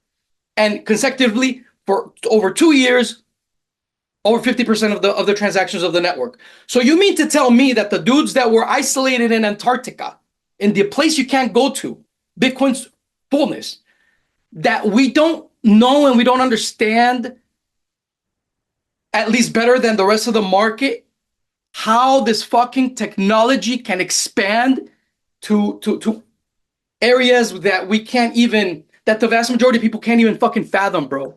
Like, it's Bitcoin is so fucking amazing, bro. And it's sad. It's really fucking sad when I talk to a Bitcoin OG like you, who's like, fuck, like, fuck, like you're just looking around and it's like, bro, like they fucked us over. Look at this shit. Like, yeah, we're making money in fiat, but implicitly underlining it, every BTC holder out there that's an OG has a sense of shame. There was more celebration, more partying, more excitement because we were going to change the world when Bitcoin reached $1,000. Now that it is at $100,000, it's like, yay, we made more fiat, but at the cost of what? We opened the door to the vampires. They run the show now. The fuck? So, yeah, dude, sorry. I kind of went on a tangent there, so I apologize.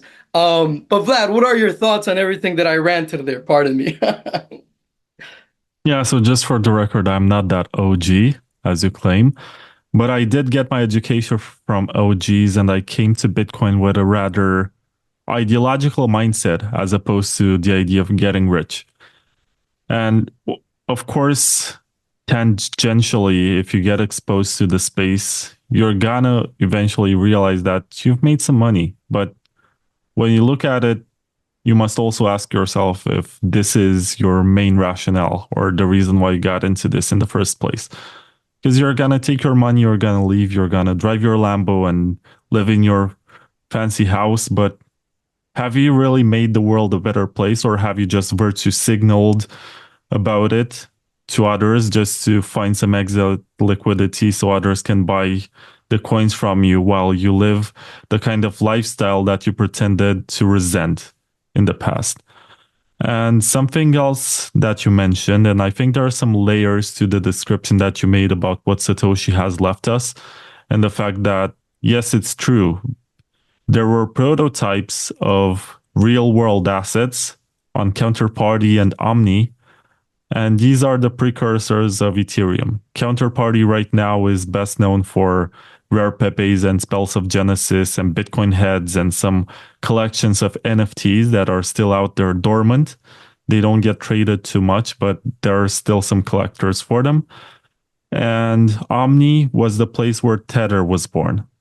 And that was back in 2015, I think, before Ethereum was launched on the mainnet. Basically, Ethereum, and I have this recorded in my interview with David A. Johnston. And David A. Johnston was one of the main people involved in the Omni project. Yeah, I used to work It with him. We were I was involved in that. it was using the Bitcoin blockchain to tokenize assets. And then he said that at one point, Vitalik went to a conference and he presented Ethereum in a way that said, if you want to build something, let's do it. Just come here. You have all the tools that you need. You have this virtual machine. Just make it happen. You do know that Ethereum is a JP Morgan project, right? Yeah, And that the it first was, person that JP Morgan tapped on the shoulder to be the front man for Ethereum was Amir Taki running Libitcoin. And Amir Taki said, no, hell no. So then there was a young dev by the name of Vitalik, and they put him up in the front. Bro, a lot of this is all psyops and smoke and mirrors, bro. I'm telling you. I was there, bro. I was there. I was with I was part of the Bit Angels network. I helped organize the parties and investor relations. I was there with Michael Turpin and David Johnston, bro. I was there. I played dumb around them, but I was there learning, listening to what they had to say. I didn't get involved with them post Bit Angels. They tried to pay me once with Omni, and I said no. They paid me in Ethereum. That was funny. But so it's like we live in a yeah, bro. This is very powerful stuff, bro. This whole technology is very fucking thought powerful, and things are not what they seem. Who they tell you the villains are, you should probably look into it more. Who they tell you the good guys are, look into it more, because it's not all what it seems. Especially, guys, when the creation of Bitcoin meant the biggest threat to the central banker cartel in history. Again, Bitcoin, in its original design, not only represented the biggest threat to the financial cartel of central banking, but most importantly, Satoshi understood something way deeper. He was fucking ahead, man. He understood that a fintech company is not just a financial institution. That a bank is not financial; it's a technological company, and there is and Satoshis are just, in my opinion, the fuel, the gasoline that Satoshi gave us to jumpstart this machine, which now BTC maximalists agree with me, something that they didn't used to agree with us at all, that Bitcoin is a Turing complete machine. Oh, finally they agree with us that Bitcoin's Turing complete. Okay, bro, but how much of the computational power have you actually, embraced? And the truth is that very little, because there's still a lot of them are still psyoped into thinking that Bitcoin is this thing that should be used in a layered approach in order to do away with any on-chain footprints. Because again, they're still psyoped into that libertarian rhetoric of thinking that someday, somehow, they're going to turn Bitcoin into a privacy coin. It's not. But what if I were to propose, this is just an idea, let me make this proposition. What if Satoshi never gave us a privacy coin and he did it on purpose? What if he gave us something with pseudo privacy, like Bitcoin is in his original design, but that most importantly, he gave us a truth ledger, a global truth ledger to keep motherfuckers accountable. A machine, a book you can't burn, you can't censor, a truth machine. I think that's really, to be honest, man, be completely honest with you, that's what I think the world needs the most. Yes, we have privacy, but we've always, but what really changes the world is truth, man. And I don't think Satoshi was wrong when he did Section 2 of the white paper. I don't think he was wrong with microtransactions. I don't think he was wrong with giving us a Turing complete machine in the form of Bitcoin script. I think he was genius, man, a genius with the UTXO model. A lot of people to this day are just barely discovering, oh, the UTXO model. Oh, okay. Like it's just, and this is because of ordinals. People have started to realize one thing I loved about ordinals was watching all the BS, sitting back and watching the BSV guys teach all of the Ethereum and Solana guys how to compute script on UTXOs. That to me was like, that was my party, bro. I was watching BSV guys teach people how to program UTXOs. Because that was something. Remember, if the account-based model comes from the banking system, JP Morgan, right? The banking system. So it was a real easy sell to psyop the world to say, okay, we'll just plug the account-based model into Ethereum. We'll call it Ethereum. We'll give it to the world. There's a lot, all the kids in school, they understand the account-based model that went to school for fintech, so they can plug into this and we can scale and go viral fast and create apps and whatever the fuck. Lo and behold, Satoshi gave us something way superior to the account-based model that, because of ordinals, has finally started to go viral and people have started to understand it. And it turns out, Vlad, that the account-based model within a blockchain infrastructure is a shit architecture because you have to share a global state. Whereas in the UTXO model, you can scale a blockchain to infinity because you never share a global state. You simply add more miners. You scale in parallel, the same way that Google, Amazon, and any big tech company scales. So see what I mean, bro, is that like the people that sold you the idea that Satoshi was stupid and that he didn't know what the fuck he was doing are people that are counting on you to believe that so that they can pump their illusion and their idea and their bags that they know more than Satoshi. But in my opinion, bro, Satoshi was a master architect, man. Like he had so much foresight, man.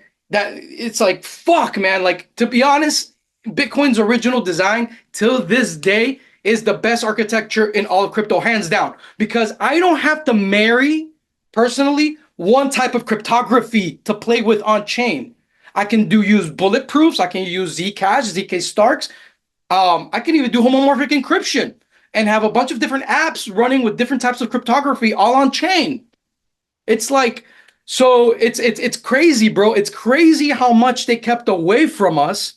And I used to tell people like, bro, with Bitcoin, you can your startup, you can use Bitcoin as a back end of your business. That's what we used to say to people because we knew that was possible eventually, and it is going to be possible. Maybe next week, maybe, but we have to keep this alive, man. We have to keep this knowledge of Bitcoin alive, of the fullness of Bitcoin alive, because the most important aspect in Bitcoin history is not the technology. No, it's what's in between your ears as a human person, as a Bitcoiner. And if you forget your history, if you forget everything that Satoshi gave us, that is exactly what they fucking want. They can only psyop us. They can't destroy Bitcoin. So they can make you forget about what Bitcoin's capable of. When they tried really hard, but there's motherfuckers like me that are never gonna forget and are passing on the fucking knowledge. If you like this video, pass it on, pass on this knowledge because people need to know the fullness of Bitcoin, what it is capable of. It is of utmost importance that humanity knows what Satoshi gave us, in his original design. Otherwise, um, otherwise the only option is we're fucked. Humanity's fucked. I'm sorry, we're fucked. And I have with my co-workers, my homies, that are all Monero guys. Monero, what does it do? It gives me an ability to hide, to survive. Cool, bro. But it still doesn't change the fact that this cyborg theocracy runs the world, that the central banks still run the world. It doesn't change that. It just gives me an alternative system. Cool. I get cool. But it doesn't change this motherfucker. I want to change this. And what Satoshi gave us is the tools to change it. And so it's yeah, bro, we're still alive, guys. Hope is still here. Bitcoin's original design is still alive. We're still mining blocks. We're not ever gonna fucking give up. They can throw all of big tech, which they already have, against us. They can throw all of fucking the financial industry against us. OG big block Bitcoiners. And we're still gonna be fucking mining blocks. We're never gonna give up. The fullness of Bitcoin has a home and will never stop. And so yeah, bro, I'm actually pumped, bro. I'm pumped as fuck because I need us to flip these fucking lizards, bro. We need to flip these fucking lizards, and we have the means to do it. The best thing that they have going for them is that they know how to demoralize people, and most of Bitcoiners are demoralized right now. So I'm making a call to all Bitcoin OGs right now that have been through Bitcoin and have seen everything, and are even witnessing what's happening to Roger Ver, to stand the fuck up and start. And you don't even need to know how to write code, because right now you can talk into a machine and the machine can write the code for you with cursor.com, for example. And there are other examples, and it's only going to get even better and better and better. Before you know it, you talk into a machine, and it's going to be an expert rock star like coder giving you back, what you need to create apps and anything. And the formula is really simple, guys. You create on-chain, open source, and interoperable. That's it.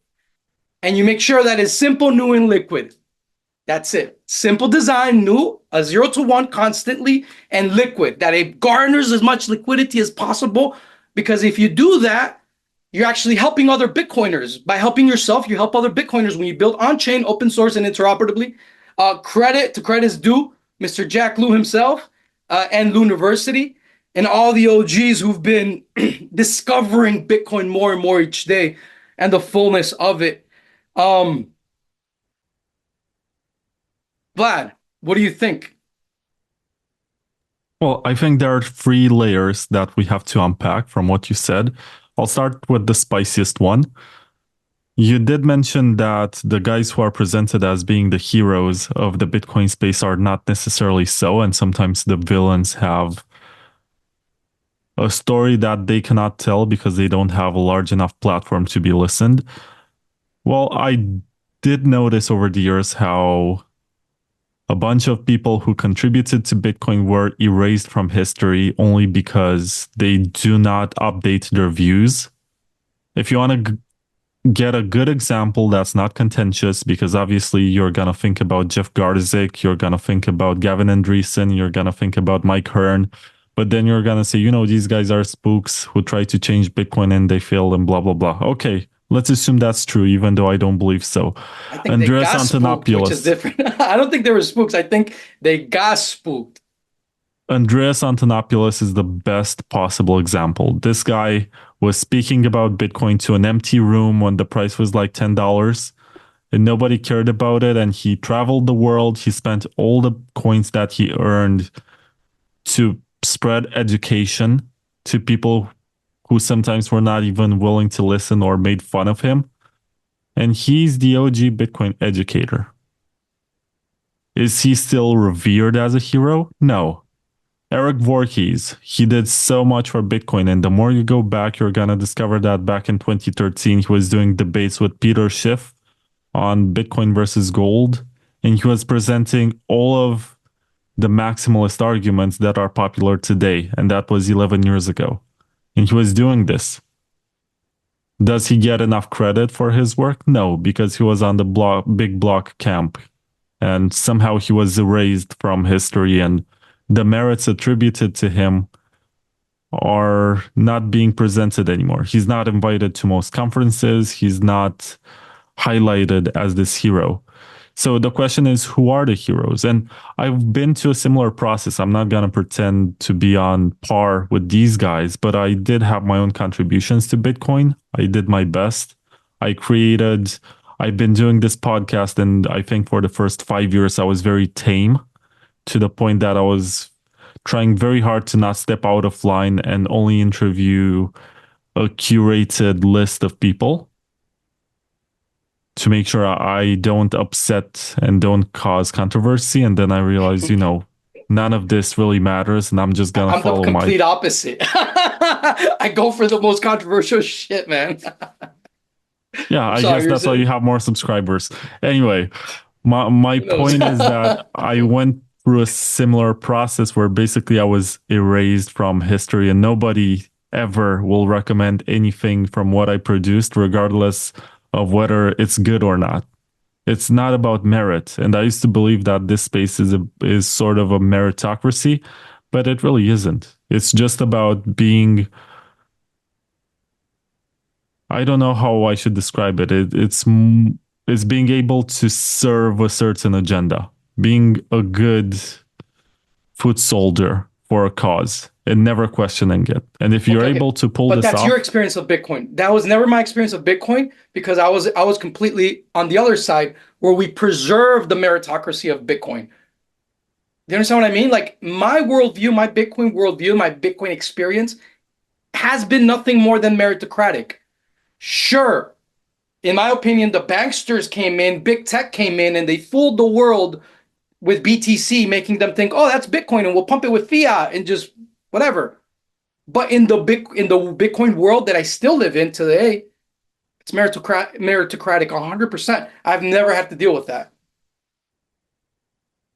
anyway, regardless of this point, I got to get to the second one, Sure. which addresses your claim about Ethereum being proposed as something to get built on Bitcoin, which is true.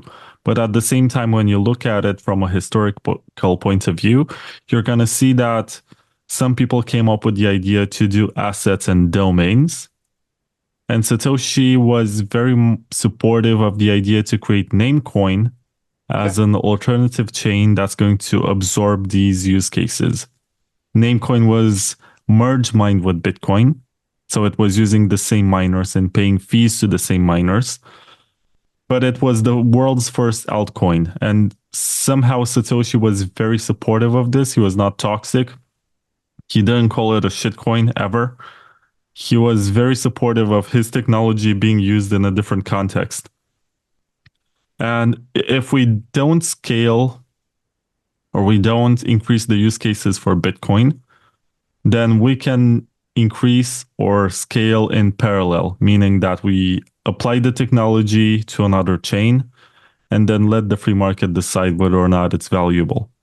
We are extending the usability of the technology, but we are, at least for a short or medium term, increasing the money supply too, because instead of it being only 21 million coins on the market, you're going to have maybe 100 million, a billion, or whatever people consider is useful for themselves to purchase and use in a given context.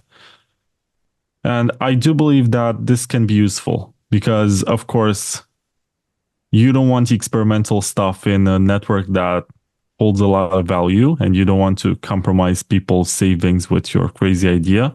But I also believe that there's a reasonable amount of time that can pass until you can seriously propose something for integration into the Bitcoin code and say, this has proven itself to work.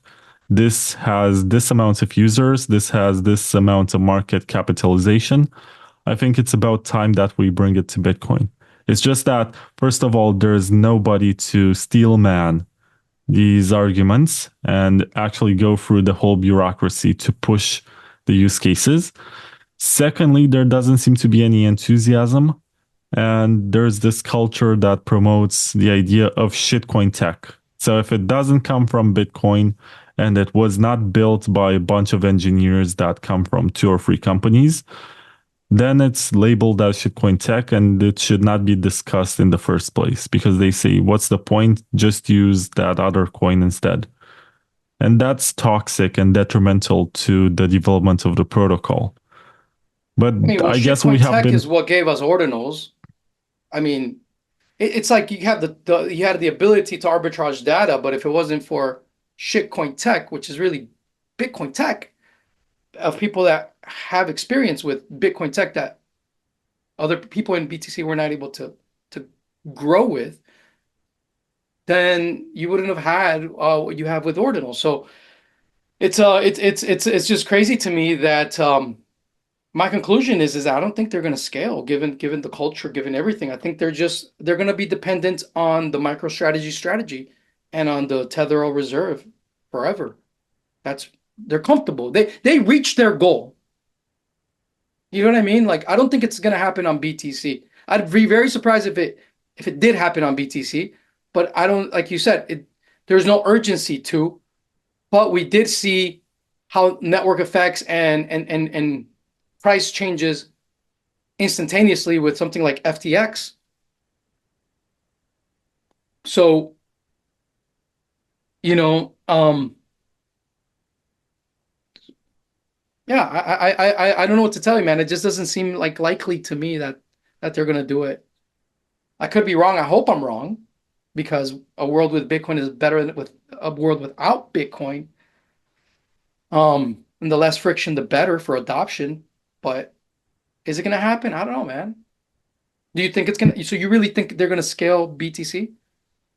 Let me go back just one Sure. step to the shitcoin tech argument because you mentioned ordinals. And in order to have ordinals, Bitcoin needed to have SegWit because ordinals are using the SegWit discount to embed these tokens into the Bitcoin blockchain.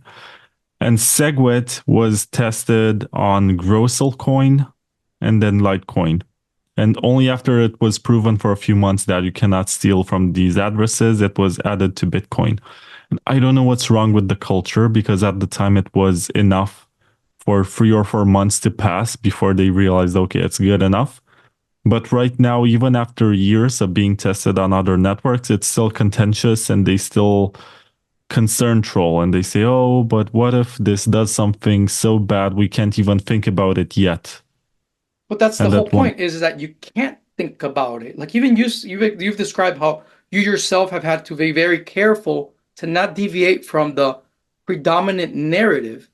Because if you did, you would be ostracized. You'd be a shitcoiner, a heretic. So that's the problem is that it's the deprivation of thoughts. You're not allowed to even go there. That's what it is. You can't even think about that or share an idea about that because you'll lose in the And what's purity funny test. is that you have these shepherds on Twitter. So you have Mr. Huddle, you have a bunch of others like Huddle and they're these high priests, you know? They're the ones who, whenever you post something that's controversial, they tell you step back in line. That's so fucked You're up. you're Wow. you're being a heretic right now. Just if you want me to follow you and you want the rest of us to be your friends and you want to get invited to conferences or whatever, just get back in line. Delete your So fucked post up. or apologize for your viewpoint or whatever. And there are people who do this full time. They just police everybody else's speech and they say, oh, you should never say this. Oh, did you look into the block size wars and you came to the conclusion that maybe the big blockers did not have bad intentions? Oh no, they were the worst. You should delete this and whatever. No, we were proven right in every way. Like Bitcoin scales on chain, but we're seeing it with like the fees generated by ordinals itself. Bitcoin is Turing complete. Everyone agrees with that now, right? That's why we have BitVM. Okay. So it's, I'm sorry, you were saying? Oh, yeah. And the Lightning Network, it wasn't ever going to work. There you go again. Boom. And right now, I think Lightning Network is part of this sunk cost fallacy with people 100%. trying to say, so for the longest time, it was this 18-month project saying, oh, maybe it's not ready yet, but just check again in 18 months and it's going to be so much better. It's going to be finally functional. And I'm not saying it's not functional, but it's not exactly what we were promised. And it's not the solution. And that's the problem. Maybe it was overhyped. Maybe it did not show its limits until ordinals came along. I think that's the biggest merit of ordinals. They revealed so much. They broke so many narratives about, first of all, what Bitcoin can do, and secondly, what the limits of Bitcoin are. They were Truth able always to comes out, bro. Truth comes out. prove in a way that nobody can refute. Because previously you could say, in theory, maybe we can have this 4 megabytes JPEG in a Bitcoin block. And they would look at you and say, that's crazy. Nobody wants to do that. And then someone did that. And they had to deal with the reality of it. And then there was the other situation with Lightning Network collapsing under a high fee environment. It was designed specifically for the purpose of allowing users to get on the second layer whenever the fees are high, but it gave in under pressure exactly in the moments when it was needed the most. And that was painful. That was something that made people look more into other ways to do layer twos on Bitcoin. And I think it was a game changer for VC money because right now VC money does not pour into Lightning anymore. It goes into ZK rollups and all of these new ideas, which may turn out to Which not are all work big as blocker expected. ideas.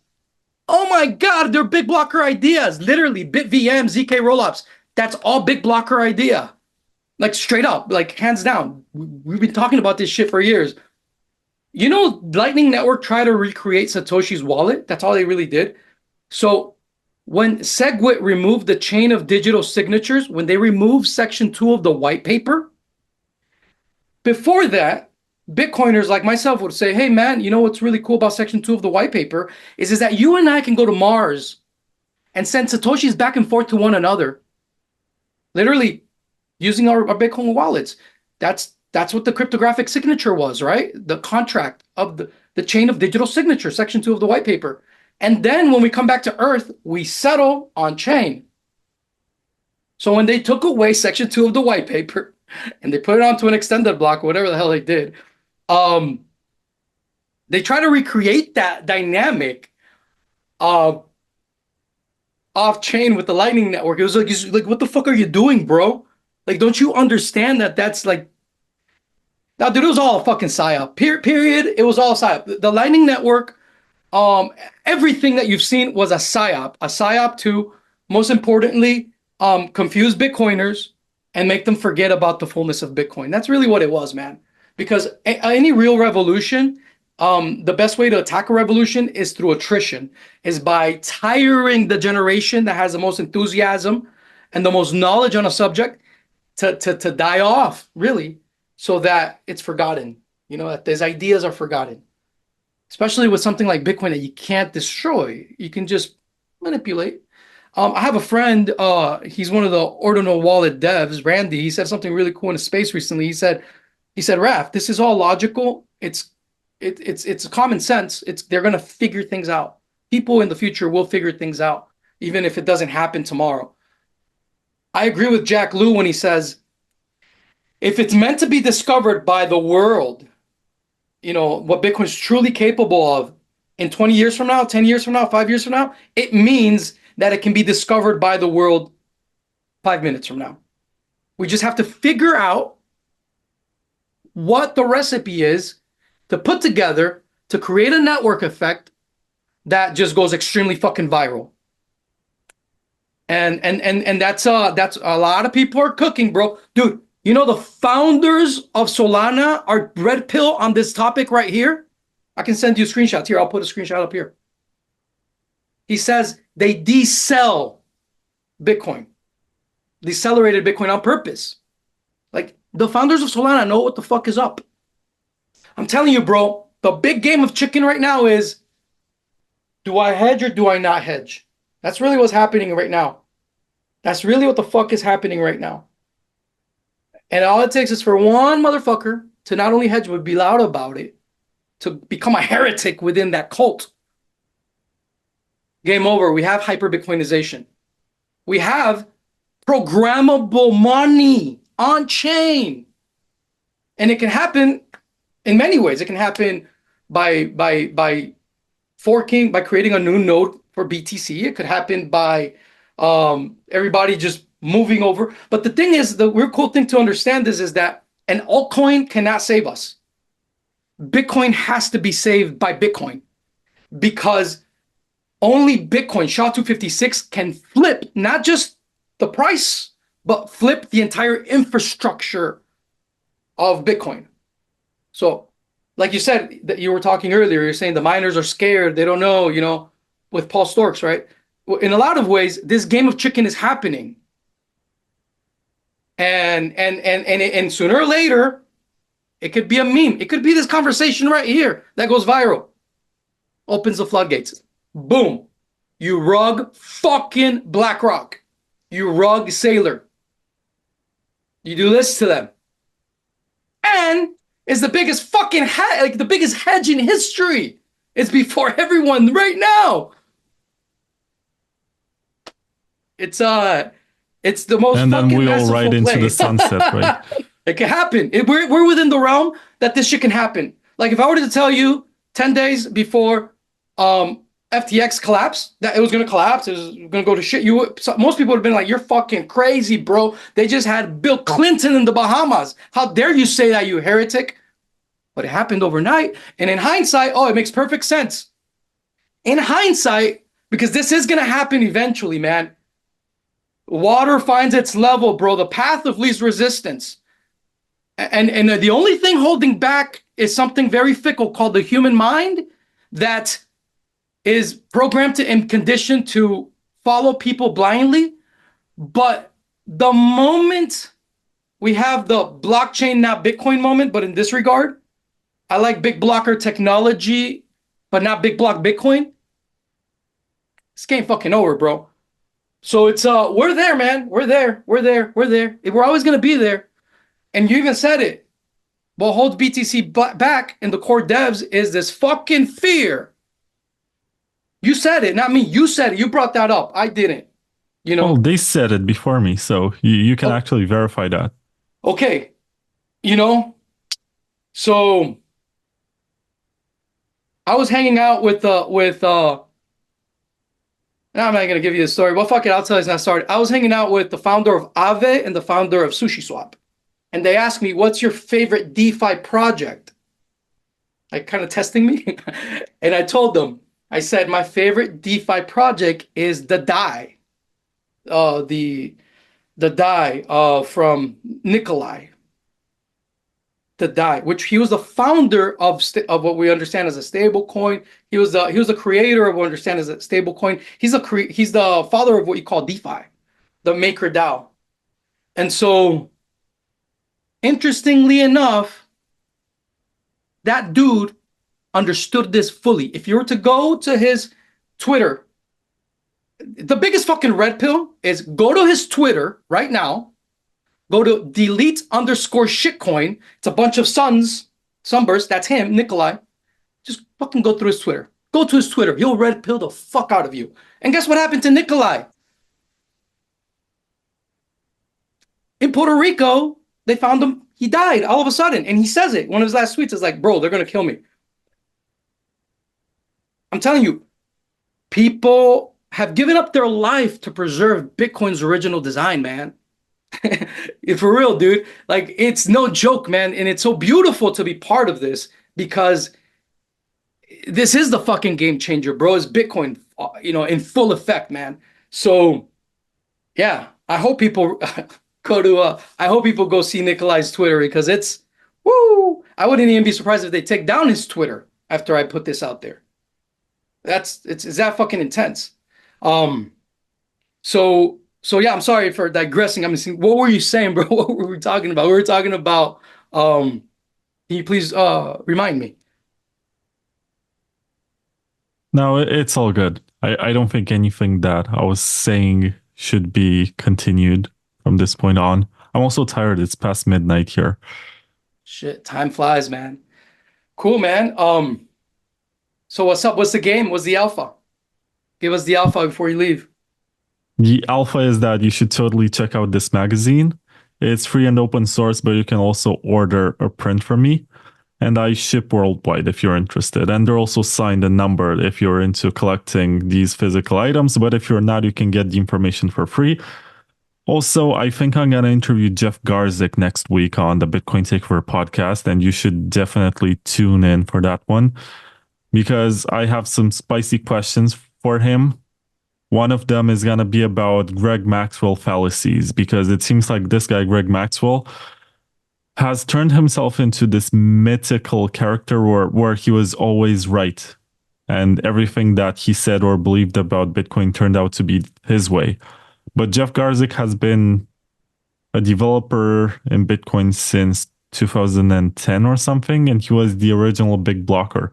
It was back in 2010 that he created this alternative client that was proposing a 7 megabyte block size. And the XT, was it reactions, XT, no, right? no, no, that was way before that. It was just a tiny small case experiment. Nice. And Satoshi responded to that and said, it's a bit too early for this. Interesting. That's beautiful. Wow. And Jeff Garzik was this guy who created. Jeff Garzik also ended up being the maintainer and maybe the brain behind Segwit 2x. And the Yeah. fact that it had a fatal flaw.